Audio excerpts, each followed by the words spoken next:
Hey traders, welcome back on the Pursuit of Wealth for another daily market recap. It's Rod here. It is Friday, January 8th. I hope everyone had an awesome day today.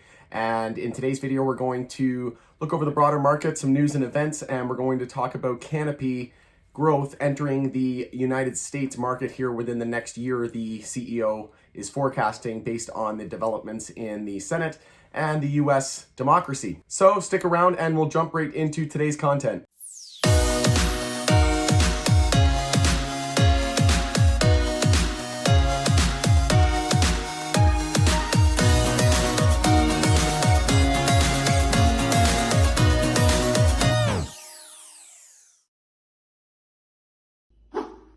All right, so diving right into it, we'll look at the news and events for today. So again, if you're new to this channel, make sure to subscribe. You'll be notified when you tick the bell as well when I go live next. But essentially, we do daily market recaps each day and some other videos throughout the day and the week. But we go through a section of news and events in the daily market recap, and then we go through an overall review of the crypto, metals, and the stock market, and then we go through some individual ticker and sector analysis, and I give a summary for the week and days ahead.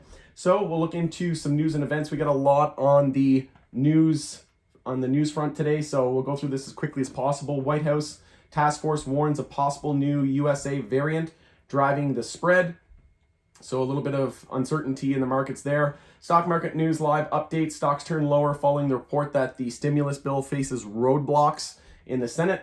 So we're still having reports of Mnuchin shutting it down, the $2,000 stimulus checks going out to the American people. Trump finally concedes Biden will become president and inaugurated. Power will be shifted on January 20th.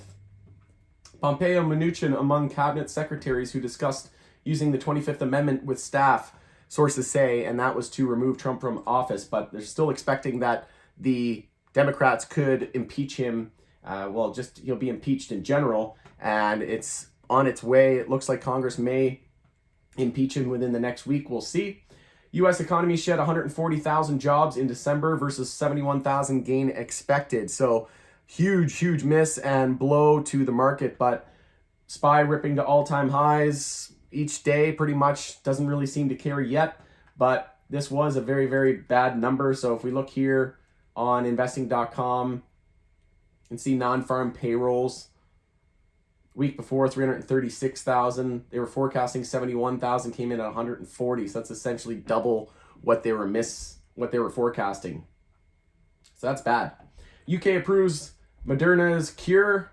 So that was notable. We also saw global cases topping 88 million, and US sets record of more than 4,000 deaths in a single day. So this is going to be, I think, a very big concern going forward, this new variant. So we'll keep tabs on that, close tabs on it. There are 3 million fewer jobs now than when Trump took office. And we know that when Trump took office, he was basically handed an Obama economy for the last 8 years, and he built that up from a financial crisis. He was handed an economy in shambles in the financial crisis, and then he built it for 8 years and created the most jobs ever created in the history of America. And then Trump inherited it, made it better, but then in the end, by the time he finished his term, there's now 3 million fewer. So who really did the job creation there? Doesn't take a rocket scientist to figure that one out.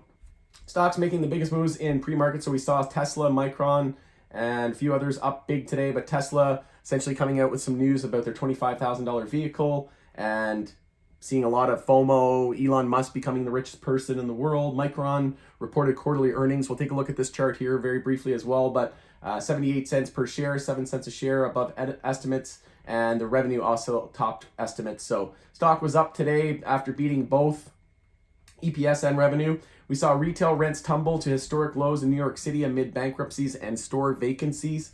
So continue to see the New York real estate and commercial space suffering.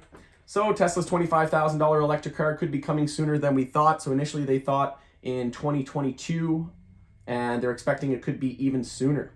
So maybe sometime in 2021 or the end of this year. We also saw Canada's WestJet airline cites unprecedented cancellations hitting 1,000 jobs. So airliners continue to struggle and find footing in this market environment. Marijuana stocks could see more than 50% boost, says top analyst.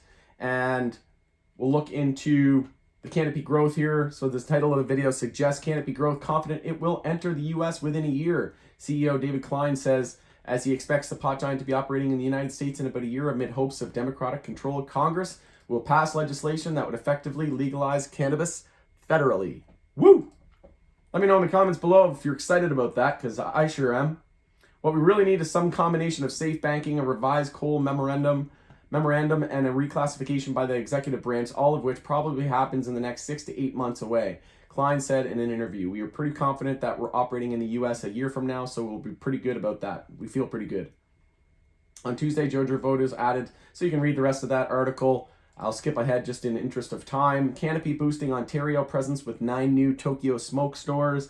I know they're getting a lot more stores in Alberta as well, as that becomes a focal point and area of interest for most Canadian LPs. And I know that Alcanna and Nova Cannabis kind of had a falling out with Canopy. They boycotted their products. They're not even selling them anymore because they were putting stores up right next to Nova Cannabis, these new Tokyo Smoke, and they didn't take too kindly to that. So we'll see how that story ends, but personally, things are looking up in the Canadian cannabis sector. I also just did a video on Zenabis. They're currently in merger talks, and they were called out over a sundial, allegedly trying to take them over, and doing so unethically is what Zenabis is saying. So a little bit of a catfight there between the two of them, but essentially you can see here that troubled Canadian cannabis producer Zenabis Global says it's entered exclusive merger talks with another significant licensed cannabis producer. So let me know in the comments below who you think that is, and check out my video from just a few minutes ago if you want to see some in-depth review, due diligence, and some technical analysis on Zenabis. So that does it for our news and events. We'll look through some broader markets, and again, this is the weekly close, daily close, so this video is going to be a little bit longer today. I'll do some timestamps in the description of this video as well, so you can reference back and clearly see the sectors as we go along. So taking a look at the crypto space, we did lose 40,000, and I'm all out of my long position in Bitcoin personally, as I do anticipate some daily consolidation at some point, and I'm okay with leaving some on the table. I've had good gains. I still have a little bit of XRP. I sold most of that from my entry down around 19 cents, but essentially doubled up on that 100%, and it was a smaller position, but significant gains nonetheless. And I'm holding a little bit of XRP at the moment. That's pretty much it. Mostly cash in the crypto arena. So like I said, we could see daily consolidation here. We do have a lower wick, so this is setting up for a potential inside bar. We only have about an hour and 15 minutes, so bulls saved the day with that save, and we didn't break the low of 36,200. Soon as we lose the low of today, the following day, then we can be confident that daily consolidation is underway. And we also have to lose the 4-hour uptrend. 4-hour EMA 12 test today was rock solid and continues to be strong support. So that'll be a line in the sand as well. 4-hour uptrend continues. Bulls in full control, nothing to see here. Bulls still got it. So that's where we stand. Let's take a quick look at the weekly close here. If we were to close right now, again, very, very bullish outside of the weekly Bollinger Bands, but just be aware that these moves happen fast and hard, and dips usually get bought up fast. We also have increasing bull volume on the daily, so that's a good sign. Bulls definitely look to be okay. QQQ, all-time high weekly close. Same with SPY. Lower wicks forming on the daily. And we did see a pullback on SPY, like I said, likely due on that USA new variant strain that was spooking people out. But we're just looking for weekly higher lows on SPY and QQQ. That's all we were looking for. SPY hit EMA 12 perfectly on the weekly and closed with a lower wick, and we see increasing bull volume here as well. And if we zoom out to the monthlies, this could be monthly. This is monthly bull flags confirming on SPY and QQQ. We had a mini bull flag there on QQQ as well, with a higher low into a higher high bull flag and monthly inside bar bull break. SPY could be easily heading to 400. So that's pretty much where we stand. Taking a look at the daily chart. Daily is approaching overbought, but again, we didn't lose the low of the previous day. Same with Bitcoin and QQQ and SPY. We need to lose the low of the previous day and be confident that daily consolidation is underway. And looks like a new 4-hour higher low established down here at 377.11. We do have a mini higher low here by 1 penny. I wouldn't call that enough of a trend change yet, but we need to change this 15-minute trend to an uptrend to be confident that the 4-hour higher low is set. Haven't seen any indication of that yet, but we can pull back about 1.25% and still be looking for a higher low. And if we do pull back significantly, we'll be expecting an equilibrium and tightening range. But keep an eye out for a potential bull flag around EMAs and continuation into Monday. We'll see how long this hype train can go. So the dollar, I do want to bring it up here. So SPY also had 2-minute EMA resistance after the breakdown here. So once we hit from the high of the day, sorry, that's DXY. We'll go back to SPY here real quick. So SPY, I want to just highlight this here. So into this dip, you can see once we broke to new lows, EMA, the 2-minute EMA 12 was acting as resistance, and we'll flip over to DXY. It was the exact opposite. From the lows, the 2-minute EMA was acting as support. So once we lost that, that was notable, and we looked over here to the 5-minute time frame. And we also had a 5-minute bear flag, and then that confirmed. Then we were looking at a potential 15-minute bull flag, but all those hopes went out the window into the end of the day when bulls continuously just get rewarded as they buy all dips in the broader market. So that's where we stand. Taking a look at the dollar on the 4-hour. We are above EMA 12, so that's notable. We'll see if we can close above, on the daily, we are above EMA 12, and that's been acting as a strong wall of resistance for quite some time. So we'll see if we get to EMA 26. If we do get over EMA 26, we'll be looking up to daily resistance at 91.01. But just taking a look. So I did draw a bit of a falling wedge pattern here from all the way back. If we just zoom out to the daily time frame, quite a bit of lines still on this chart, but I drew this on the daily, and you can see here that we are breaking out of this falling wedge pattern, and we'll see if we top out at EMA 26, but bulls hoping for as big of a bounce as possible here to form a daily higher low and change the daily trend. But Bitcoin was hitting new lows, and the dollar was just slow and steady grind up all day long, giving lots of clues to be cautious of potential sell-offs and dips in stocks and crypto. So IWM closed red today, so that was notable. We did break the low of the previous day, but again, we could still potentially be a daily bull flag. Taking a look at the weekly, that should be a weekly all-time high close. Yes, it is. SMH semiconductor, same deal, weekly all-time high close. On the daily, a little bit stronger. We didn't lose the low of the previous day, so semiconductor sector standing out as one of the stronger. QQQ, same deal. Haven't saw that daily consolidation yet.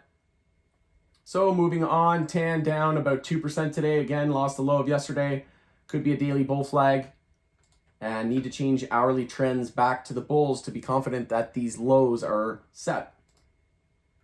US oil, did want to highlight a resistance line on oil as well. You can see here, if we use the previous real body candles from all the way back here in June, we could be topping out here after the monthly bull flag and monthly uptrend confirmed. So just be a little cautious on oil. This could be a resistance point, but bulls still looking good. Closed the day up over 3.3%. And on the weekly time frame, we're right there at resistance, and we had that inside bar bull break, but haven't really consolidated on the weekly since all the way down here at $33. So we could drop 35%, still looking for weekly higher lows and weekly uptrend intact. Silver broke down today. We were looking for weekly higher lows, but we are holding EMA 12 here on the weekly. And the daily, we did lose the daily uptrend with the loss of the previous higher low. So that's notable. We could see an EMA 12 and 26 bear cross, but essentially we need to change the daily trend back to the bulls to be confident that weekly higher lows are set. We're starting to see a little bit of red flags here. Gold, anything above 1764 is going to be a weekly higher low. So weekly consolidation underway on gold. Again, need to change that daily trend back to the bulls. And we could see an EMA 12 and 26 bear cross there as well. How do we close on the weekly? So if we were to close, it's not that great. Looks like a bearish reversal candle here. A little bit of an indecision candle on silver. XBI, not an all-time high weekly close. And again, weekly bull flag possible. Had an inside bar bull break there, but not much follow through. XHB, Home Builders ETF, again, lost the low of, looking for a weekly higher low, lost the low of yesterday, bounced off EMA 12, closed above, so that is good. Again, need to change the hourly trends back to the bulls. XLE holding up better than most other sectors as well, not surprising with the strength of oil. But again, need to lose the low of the previous daily candle to be confident that daily consolidation is underway. XLF, daily bull flag and daily consolidation underway. Need to change that hourly trend back to the bulls. Pretty much the same case on most tickers. XLV, no sign of daily consolidation at this point. Just looking for an hourly higher low, looking to form a base of support off EMA 12 on the hourly chart as well. And that looks like we have an all-time high weekly close on the healthcare sector. So congrats to the bulls there. So we'll take a look at the MU stock before we look at the cannabis space. So on the weekly, we're well above the 10-week moving average down at $67. Stochastic's trying to cross bullish, but still remains bearish here to end the week. MACD, very, very bullish. Just taking a look at the weekly RSI on MU. We are overbought. And that looks like an all-time high weekly close. Yes, it is. Could be a weekly bull flag as well on MU. It is confirming with the break of resistance at 74.61. And on the weekly moving averages, we're well above the 100, 50, and 200 weekly moving averages. On the daily averages, we have well above 50, 100, and the 200 daily moving average, and MACD crossing bullish here as well. But a little bit of profit taking today after the news of the earnings report coming out. We did lose the low of yesterday at 78.05, so daily consolidation underway. We do see fairly significant bearish candle and bearish volume, and we did lose the hourly uptrend. If we take off extended hours, yes, we did lose the hourly uptrend, so it does look like daily consolidation is well underway. Anything above 69.14 is just a daily higher low.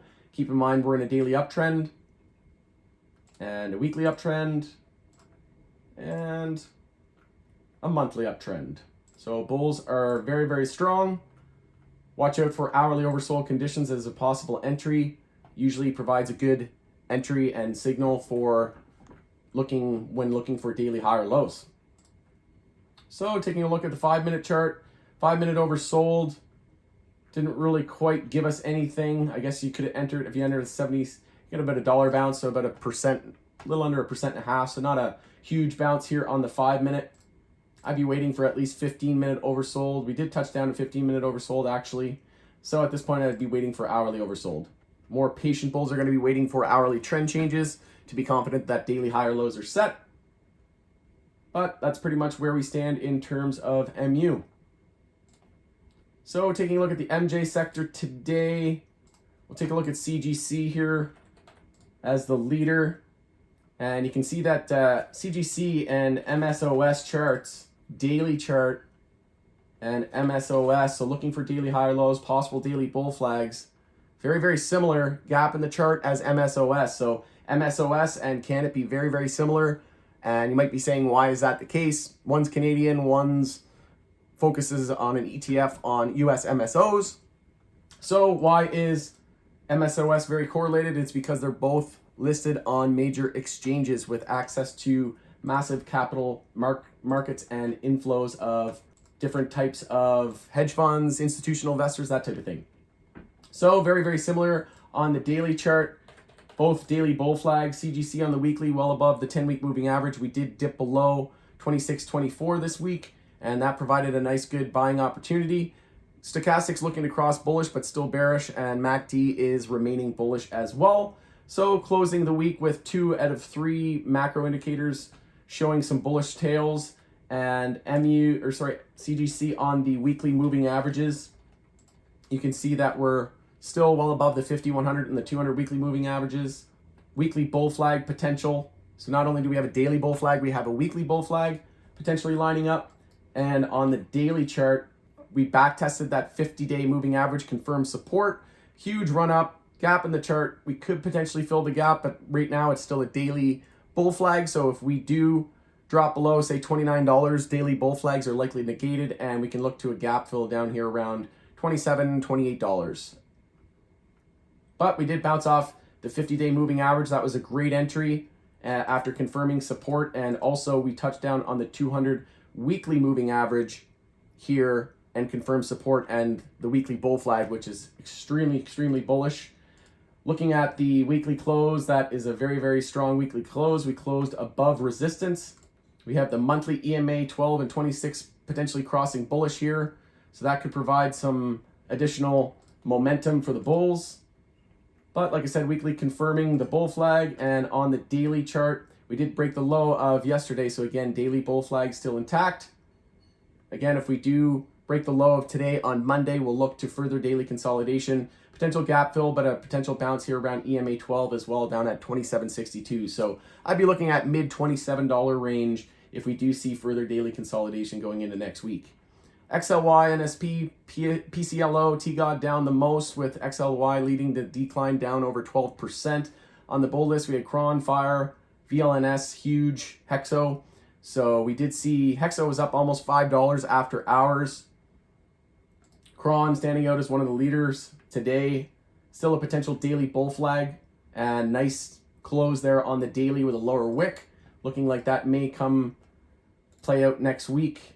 And on the weekly chart here for Cron, we did close below resistance, so that's a little bit notable, but still a fairly strong close here on the weekly, looking to establish those weekly higher lows. We haven't changed the daily trend.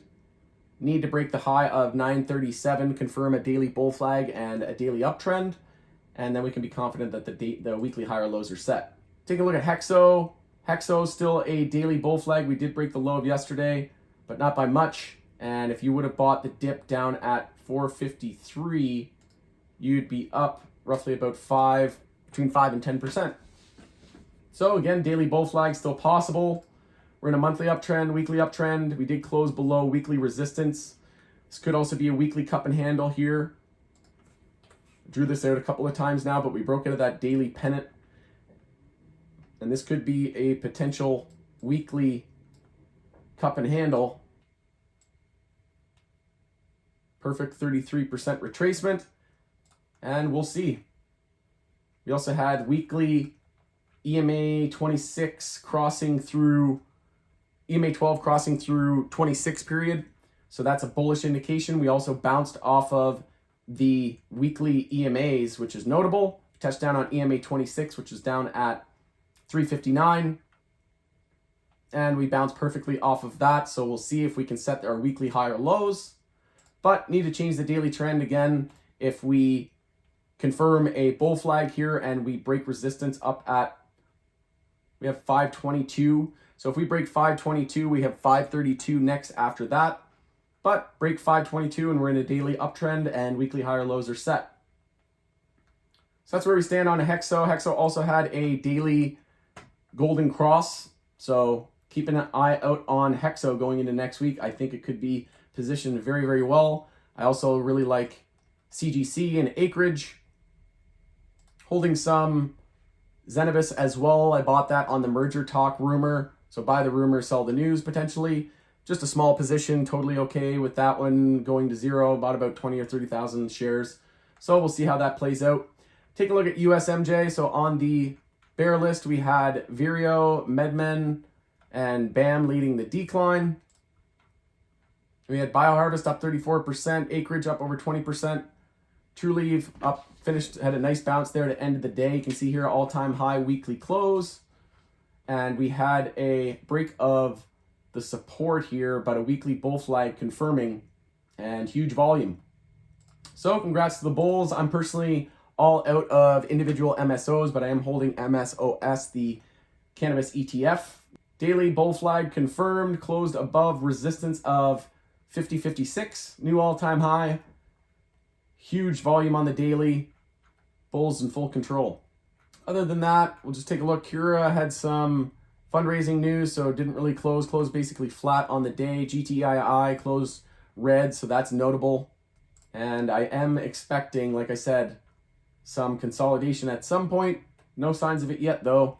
Truly did give us a little bit of a red flag with the break of support, breaking the low of yesterday. So we did break the low, but again, we'll see if we can continue to see daily bull flag continuation going into next week. See if there's anything else. We'll take a quick peek at MSOS. So MSOS, again, daily bull flag potential, declining bull volume, bear volume, sorry. So that is a good sign. Weekly all-time high close, all-time high volume.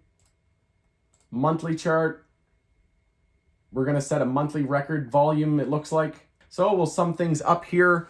Thanks again for joining us on the Pursuit of Wealth for another daily market recap. Remember, have a great weekend and just make sure to get lots of rest. It's been a stressful week. I know a lot has happened this week, and it just seems like the euphoria and all of the market moving headlines and riots and everything that's going on is just very, very exhausting and makes for a long week. But personally, I love doing these videos. I love teaching you guys and helping other people, and I love investing. I love charting. I love technical analysis. This is something that I really enjoy doing. Hopefully you found valuable information in this video today. Make sure to give me a like and a subscribe. It shows me some support. NEO Day is also on Monday, or sorry, tomorrow on Saturday. So NEO, the EV company, electric vehicle company, they have their NEO Day tomorrow for investors and interested parties. So we'll see if we see any hype and momentum into Monday. All going to depend on the market. If we see any consolidation in the tech sector or the overall S&P 500, then we could potentially see some consolidation in NEO, but we'll keep close eyes on that going into Monday. So with that, hope everyone has a great weekend. Take care, and we'll see you Monday for another daily market recap.